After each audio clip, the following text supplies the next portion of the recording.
Welcome back to Bubble Trouble, conversations between the economist and author Will Page, that's myself, and the independent analyst Richard Kramer, where we lay out some inconvenient truths about how financial markets really work. Today, we're in conversation with our second special guest, the source of truth in the Wild West of podcasting, Mr. James Cridland. And we're going to be discussing hyper-competition in the world of podcasts, that point where quantity goes up and quality goes down. More in a moment. Hi, I'm Pete. I'm an IT manager. Today I want to talk about... Pete, heads up. We've been hacked. What happened? My password is my birthday. Well, everyone knows that. February 14th. Why would everyone... I don't get how these people figure this stuff out. I think I do. Have you ever updated it? Yes. I changed it to Valentine's Day. Okay, we're protected with Connection Security Services. You just gotta be more careful, Pete. Okay, yep. For hardware, software, support, and empathy. For Pete's sake, connect with Connection. We're back with Bubble Trouble. Welcome along, Richard Kramer. Hey, Will. So, we're back into hyper-competition. We think we've got something here, some real-time thinking, some real-time podcasting about a problem that we've yet to solve. That problem being, is there too much choice? And to reiterate the mantra of some choice is better than none, but it does not necessarily follow that more choice is better than some. And last week we discussed with Paul Sanders, the person who coined the term hyper-competition, whether it applies to music. Do we actually need 75,000 new songs being onboarded onto streaming platforms every day? Is there a cost to having too much choice? Are there limitations?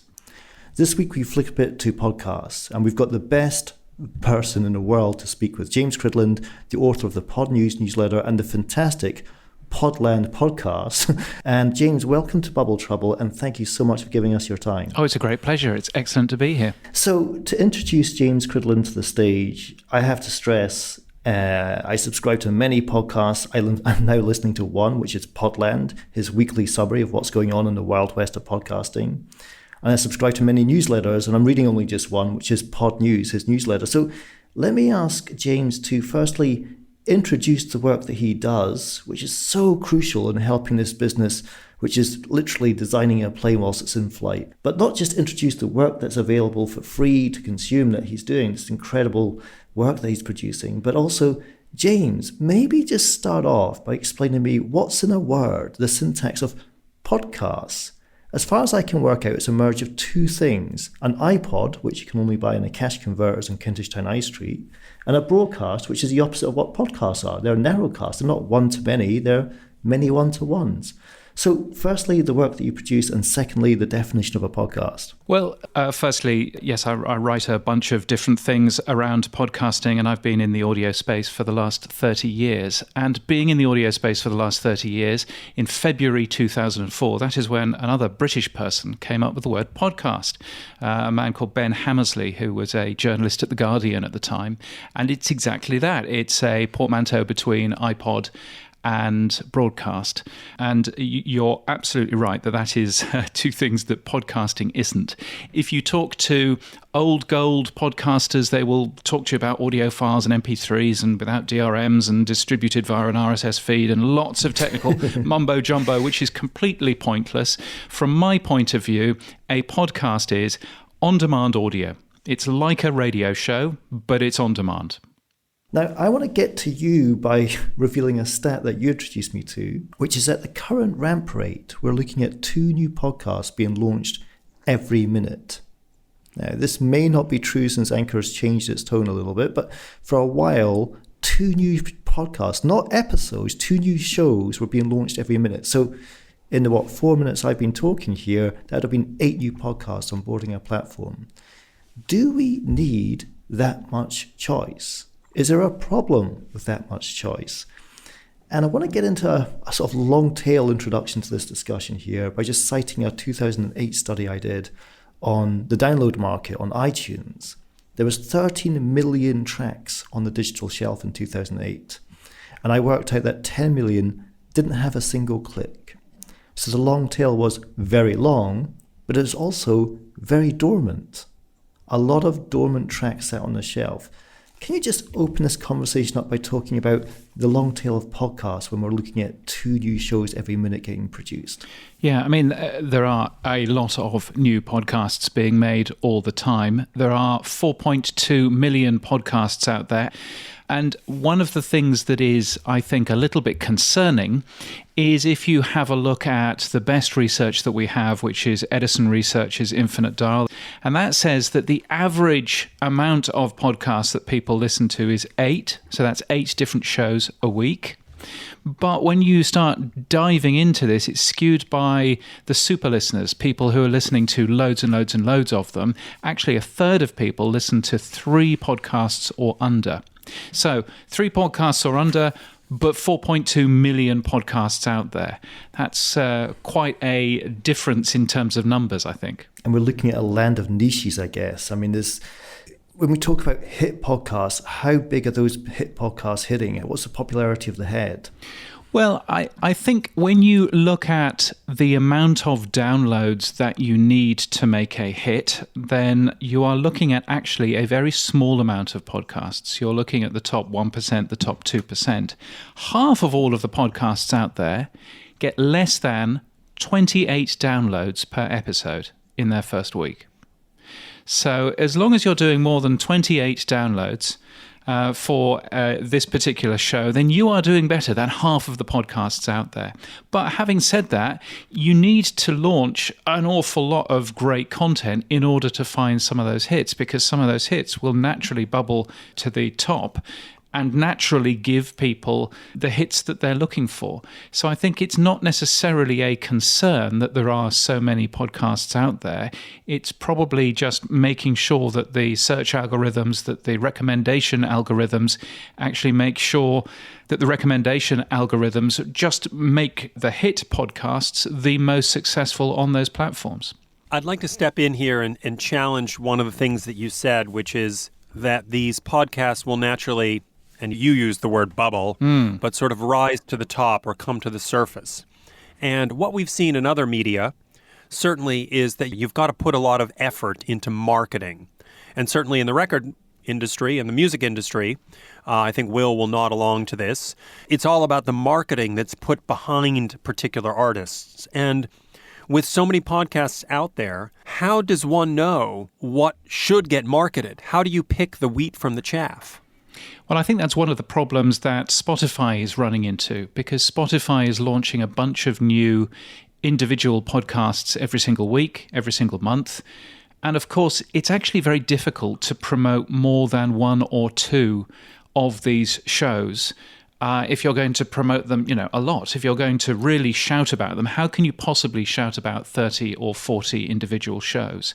And I think that's one of the hard jobs that any large publisher has, whether it's Spotify, whether it's Luminary, of course, that we've seen trying to do this sort of thing in the past. If you're launching 20 or 30 different shows in a month, how do you promote all of those at the same time? And that is, I think, quite hard to end up doing. If I look at streaming TV, for example, Amazon, in the UK at least, is known for the Grand Tour. It's the place where the stars of Top Gear went to do their replacement show.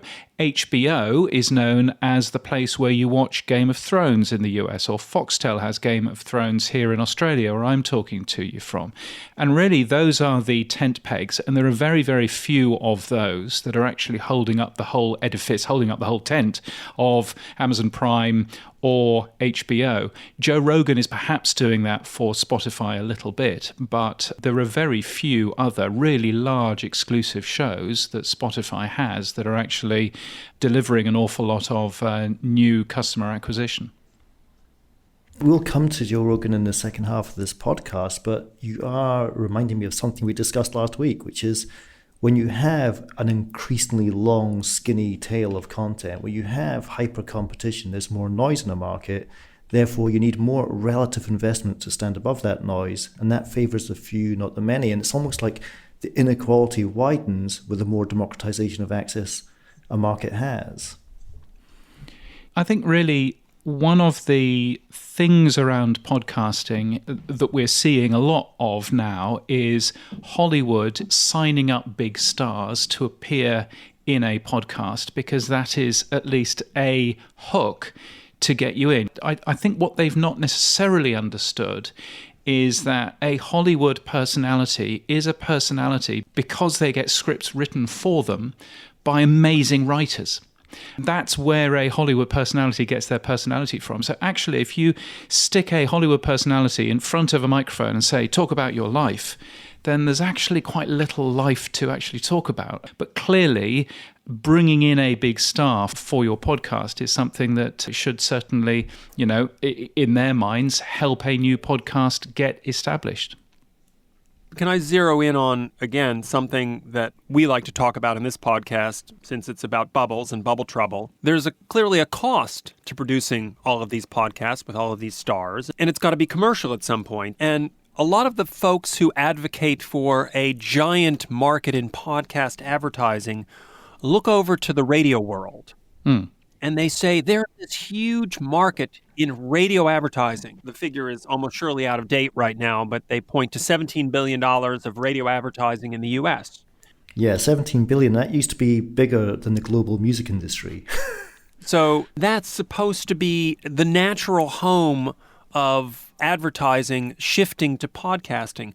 But when you dig into that local radio advertising market, it is hyper-local. It is the local Chevy dealer, the amusement park, the rib shack in the local market, and it's sold by a local sales team. Do you think it's realistic that podcasts can tap into that huge market, or do you think it's going to be a difficult ask for them to come up with a kind of targeting that finds the 3 or 5 or 10 or 28 listeners in that local market for the global podcast that only has a few thousand?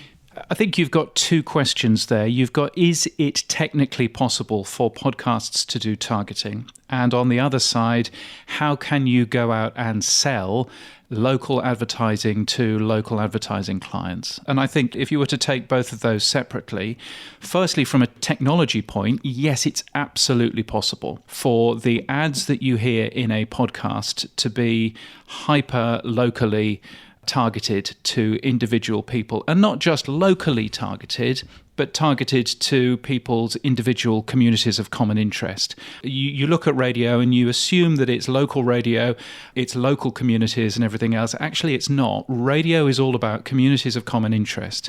The fact that we have been talking about local radio in the past is only because an FM transmitter only reaches about 60 or 70 miles, and that's about as far as it'll go.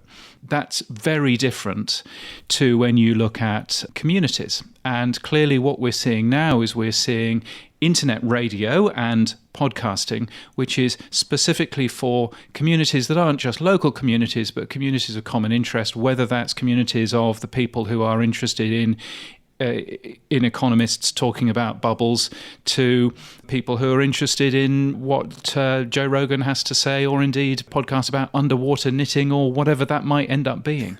So I think podcasts work very, very well in terms of that. I mean, it was interesting. I was listening to the podcast that you did recently about Saks, and in it was a very impassioned ad read from you, Will, about Policy Genius. Now, Policy Genius sounds like a great sponsor and a great product. I live in Australia, and that talk about Policy Genius made me jealous that I didn't live in the US, where I can actually use this particular product. Targeting ads to individual countries and indeed individual towns and individual streets is really easy, and that's a real opportunity, I think. You've then got the other side, of course, which is, well, how do you go out and sell? And I think that's one of the interesting things, looking at people like SiriusXM, who owns Pandora, but also Stitcher. They have pulled all of their ad sales teams together so that they can use the local ad sales teams that Pandora have to go out and sell podcasts as well. And I think that makes a bunch of sense. And similarly, Spotify has its own self-service model, which allows you to do that sort of thing as well. So I think there are opportunities in terms of local sales, although local sales is quite expensive, having worked in commercial radio in the past. But there are also opportunities, I think, certainly in terms of the technology and the targeting of communities of common interest. That gets us to the halftime whistle here. And what I'm working out in my head so far is there's a whole ton of choice in podcasts, 2 new shows every minute, over 4 million on the platforms already, but not a whole ton of money to support that choice as well. And that's going to create some bubble troubles in the future. We'll be back in part 2 to discuss the exclusive content, the anchor content, the content supposed to draw you in to listening to podcasts as well. Back in a moment.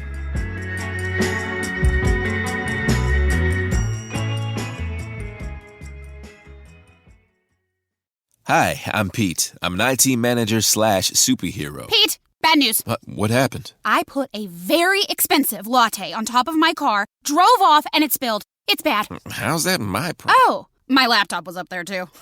Okay. That's why we use connection services to manage our cloud. Everything's backed up. I can access your stuff remotely. You won't miss a meeting. I really wanted that latte, Pete. For hardware, software, support, and empathy. For Pete's sake, connect with Connection. If you love Bubble Trouble, but you don't love listening to ads, we're collaborating with Apple Podcasts to offer an ad-free subscription to the show. For a small subscription fee, you can hear Bubble Trouble without ads, plus bonus episodes only available to our supporters. Go to Apple Podcasts, search for Bubble Trouble, and select the free 7-day trial. And thanks.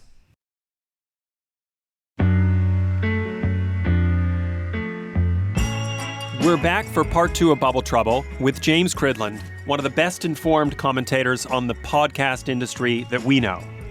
And James, we want to have a chat with you about this notion of exclusives, the trade-offs behind them and whether they work. Obviously, when a popular podcast goes exclusive on one or another platform, it massively reduces the potential audience, but obviously it increases the value to the platform of having content that people might come specifically to hear. And could you walk us through some of the examples you've seen as to whether exclusives make sense or not, and are they the way forward in the podcast world? Yeah, sure. I think exclusives in terms of audio are very different to exclusives in terms of, big budget TV shows or big movies and things like that. I think that audio is far, far harder to talk up the benefit of an exclusive, particularly since you've got so many other choices out there. But one of the things that I'm certainly seeing is that there are some exclusives that work. Most of them probably don't work too well, but it's a slightly different kettle of fish in the podcasting world, because pretty much all of the podcasting that you find aren't exclusive to a platform. Some of them are, but they're certainly not paid. So you don't have a paywall, with the very small exception of Audible. You don't have platforms that you actually have to pay for. So you end up with Joe Rogan is an exclusive. He's on Spotify, but he's not behind the Spotify paywall. Anyone can still listen to that podcast. You just have to download the app first. And the same goes for a number of different exclusives on a number of different platforms as well. There is a question as to whether or not that is a good acquisition of a consumer. Is this the only exclusive thing that that particular platform has to offer? And I kind of look at Spotify and I think, Spotify in terms of music, there is nothing exclusive in terms of any of the music that you find on Spotify that you can't also get on Apple Music or on Tidal or on YouTube Music or on any of these other services. So Spotify has to sell itself on two things. Firstly, really good algorithms, and I think they're now being beaten by YouTube in terms of music algorithms. But secondly, they need to sell them on other content, and that other content might be Joe Rogan and Brené Brown and Barack Obama and maybe Prince Harry, who knows. And I think that that is probably one of the things which is keeping Spotify looking a bit different to the competitors, because they've actually got this content in there. I think Prince Harry's provided around 36 minutes of content so far, which means he's got the highest per stream in music history. He's done pretty well out of it, I think. But on the other hand, Prince Harry's stuff is exclusive either in an exclusive time window or exclusive full stop on the Spotify platform, but anybody can still have a listen. They just need to download the free Spotify app and hear some of the ads around it. So I think from what you're saying and from our discussion in the first half, there's just too much substitutability in the total volume of podcast content out there to shift someone into a platform or out of a platform based on one exclusive show. I think there needs to be a really good exclusive show. Joe Rogan is a really good example of a show where fans will follow him around, and they may not be entirely happy about being bullied to, download this particular app, but they will follow him around. I'm not sure that there are 20, 30, 40 of those individual shows in that same way. Just on Joe Rogan, James, I'd be interested to hear your view on the fact it's now a visual experience on Spotify. You watch it on your screen as well as listening through your headphones. And we talk about podcasts as being audio content. How important for marquee content like Joe Rogan is the visual experience as well, seeing the guests in the studio? I mean, Joe Rogan's always been a visual experience in that you've been able to experience that on YouTube. And one of the things that Spotify did in their deal was to stop Joe Rogan from putting the entire show onto YouTube. And by the way, YouTube is the number one podcast platform in many different countries. It just comes back to what is a podcast anyway, as we were talking about right at the beginning. So I think the interest in terms of Joe Rogan for being a video podcast is actually that it makes it shareable. It makes it more of an experience. You're not probably going to sit there for 3 hours and look at the two locked off cameras and think that that's a great TV experience. It's not. It's a great audio first experience. But there are those shareable things that happen in every one of those podcasts where you can actually share something that isn't just a wiggly waveform on a screen.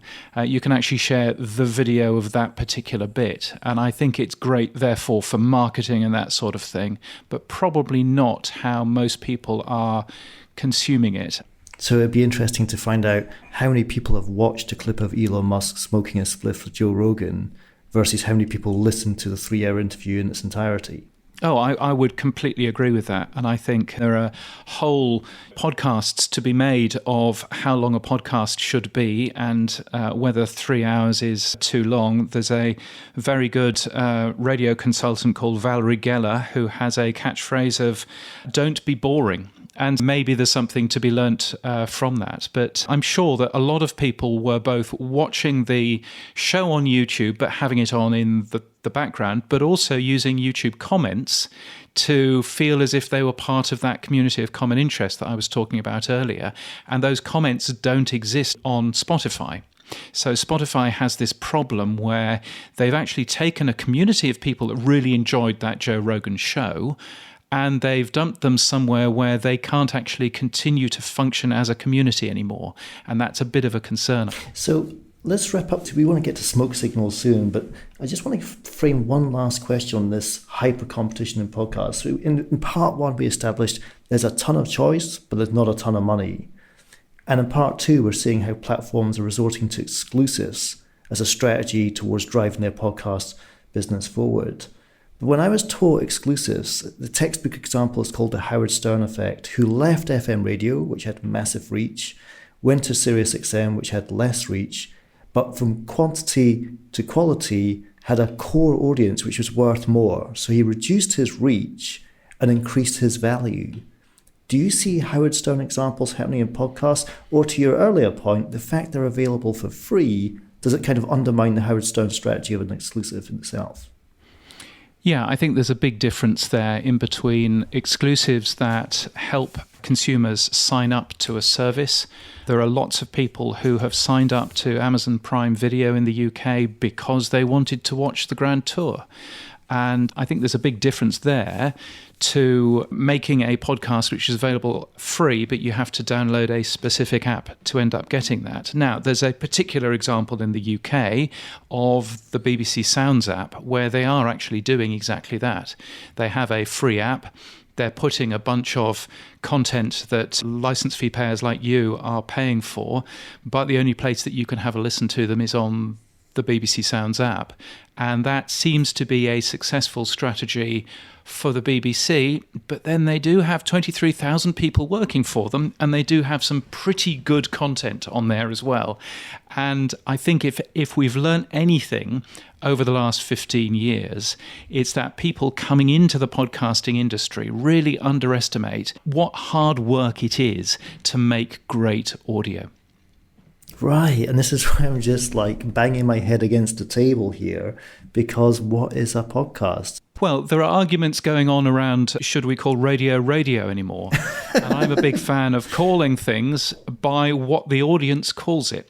You know when you're listening to the radio, and you know when you're listening to a podcast. A podcast is a piece of on-demand audio, which is like a radio show, but on demand. That's all a podcast is. And I'm a real fan of listening to what the audience is calling something and not arguing with them and just getting on with the with the job. Well, we're getting to the end of this week's episode. Let's get smoking on some signals, Richard. James, what we do on this show is look for smoke signals or warnings of bubble trouble. Things that make you go, uh-oh, that's not going to end well. Can you give us a few of those with respect to this burgeoning area of, I'm not even sure I can call it podcasts anymore. No, you can call it podcasts. I think I've spotted a number of things which make me worried. I mean, quite apart from the amount of money, Spotify has paid more in terms of acquiring podcast companies than the entire podcast industry is worth, which is really weird to me, but I'm sure it makes sense for somebody. But I think there are a lot of VCs wading into this space, and they don't understand the technology behind it or the culture behind it. And you can have a look at, for example, Mark Cuban's Fireside Chat. He is making something which is a closed ecosystem, which doesn't have the same culture, the same technology as podcasting. And he's standing there and saying, this is podcasting 2.0. No, it's not. It's a different thing. It's a different thing that probably won't be very successful because you don't really understand what you're coming into. So I think that's one side. It's VCs and money who don't understand the technology and don't understand the culture. The other side is people coming in, not understanding how to make great audio, and instead assuming that they can just buy a Hollywood name or a musician or something, and then you have people who end up making, really dull podcasts that don't really move the needle for anyone, but it's a big name, and so therefore they've commanded a big fee. And I think that's a bit of a worry as we move forward. So some of the ones that I think you suggested, anyone who says that they're going to be the Netflix of podcasting? Yes, if you see, it's two things in a press release, and I get an awful lot of press releases every day for the podnews.net newsletter that I write. One of them is, our new platform is the Netflix for podcasting. What you're basically saying is that you have built something which is completely different and you do not understand what makes podcasting. And the other thing that really worries me when I see it in a press release is anyone who promises you that this particular podcast with a minor celebrity is going to be, no holds barred, is going to be the unexpurgated, uncensored version of what this celebrity ends up saying. And if you have to rely on the fact that there are no broadcast laws in the world of podcasting to promote your content, then I worry about what that content is actually going to be. Absolutely. And just to wrap up and back to your first point there about Netflix, when someone's prepared to spend $17 billion a year, which is what Netflix is planning to spend this year on video production content and licensing content, and next time someone sends you that press release, you should ask, how large is your funding behind your business? And how do you plan to spray and pray it around the industry? Because you're going to be spending a heck of a lot of money to get that position. And a couple other points that I've always come up with is just how much of podcast content is ephemeral or time-based. It's commenting on yesterday's news, which in a week's time is not going to be that interesting, and or coming from areas like where our producer Eric used to work from National Public Radio, which simply can't go exclusive on one or another platform. It has to, by public mandate, be available to everyone. Same with the BBC Sounds app. It's available to everyone for free, and I don't think they ask you if you're a license payer when you download the app. That's right, Richard. If I can just jump in on that point, Richard, that's the other P word in this discussion. It's not just a podcast. What is a podcast? But the perishability. When you buy a music catalog, people are paying 18, 20 times multiples the annual income to acquire that catalog for its future value. When you buy podcast companies, surely that content they produce is perishable. And if it is, what do you actually buy? But I would argue that the content, some of it is perishable, but some of it isn't. And when you have a look at the Serial podcast for, if you're ever going to talk about podcasting, you might as well talk about Serial. People are still downloading that in tens of thousands of downloads every single month. And that is a 6-7-year-old show.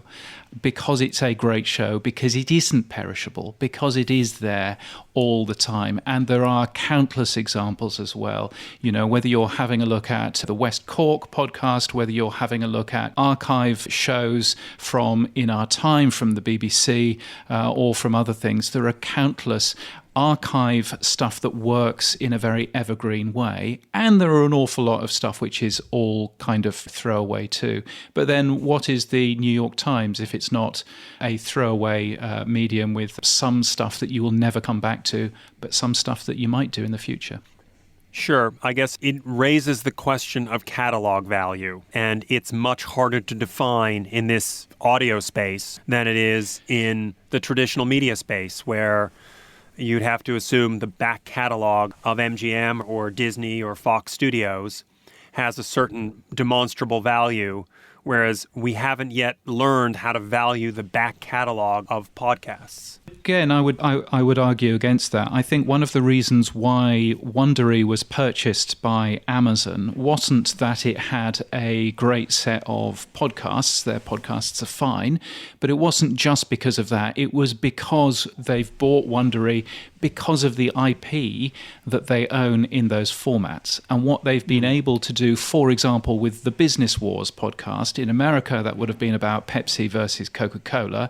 They've sold the format and the idea to a Japanese broadcaster who did Sega versus Nintendo.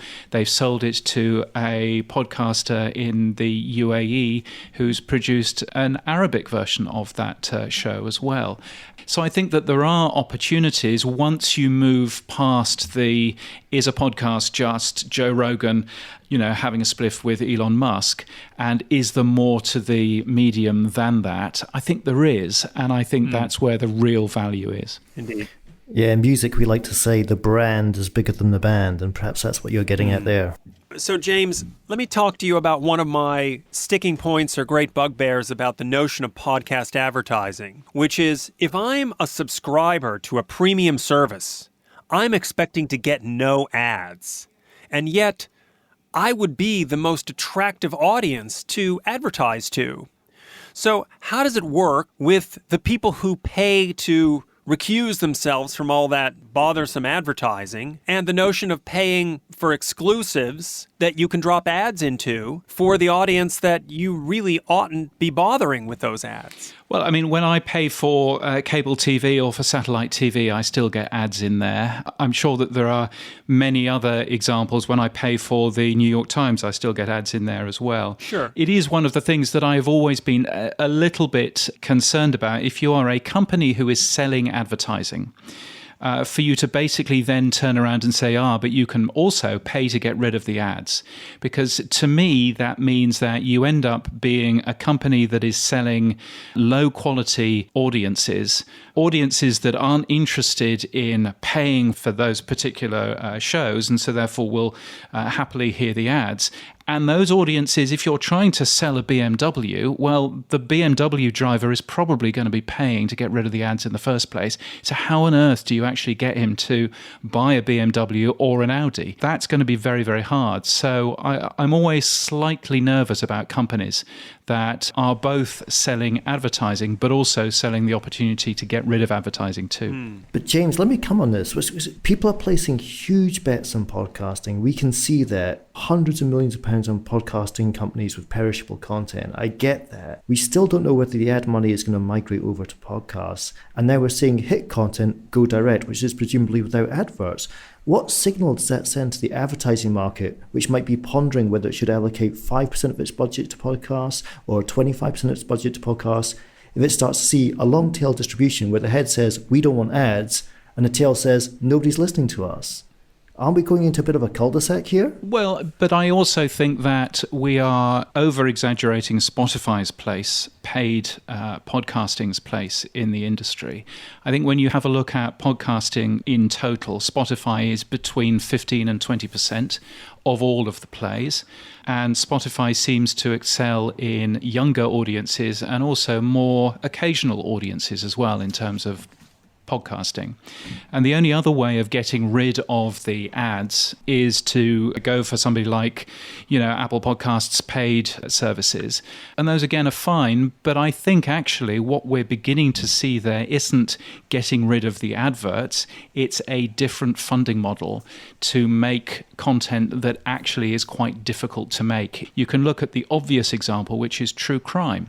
Not that many brands want to advertise around conversations around, people's head being cut off with a carving knife and all that kind of stuff, because funnily enough, people are a little bit concerned about their brand reputation and their brand safety. So it could well be that sort of content works far, far better if you can ask your audience directly for some cash instead. Hang on, I thought that was an attribute for content in Australia. No, that's just the animals who live here. Yeah. All right. With that, I think we need to bring this exhaustive discussion about podcasting and its many varietal forms to a close and thank our guest, James Cridland, who knows as much or more about the space than anyone, for joining us and enlightening us on this episode of Bubble Trouble. It's a great pleasure. Thank you so much for asking me.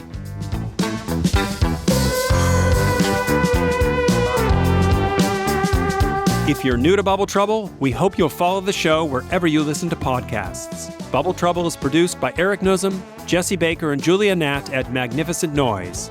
You can learn more at bubbletroublepodcast.com. We'll be with you next time.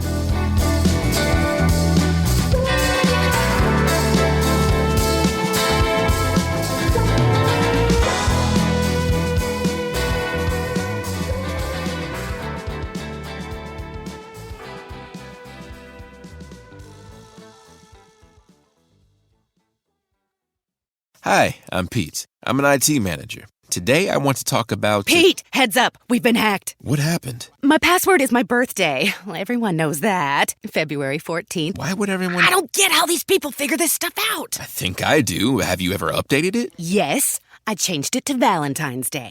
Okay, we're protected with Connection Security Services. You just gotta be more careful, Pete. Okay, yep. For hardware, software, support, and empathy. For Pete's sake, connect with Connection. If you love Bubble Trouble, but you don't love listening to ads, we're collaborating with Apple Podcasts to offer an ad-free subscription to the show. For a small subscription fee, you can hear Bubble Trouble without ads, plus bonus episodes only available to our supporters. Go to Apple Podcasts, search for Bubble Trouble, and select the free 7-day trial. And thanks.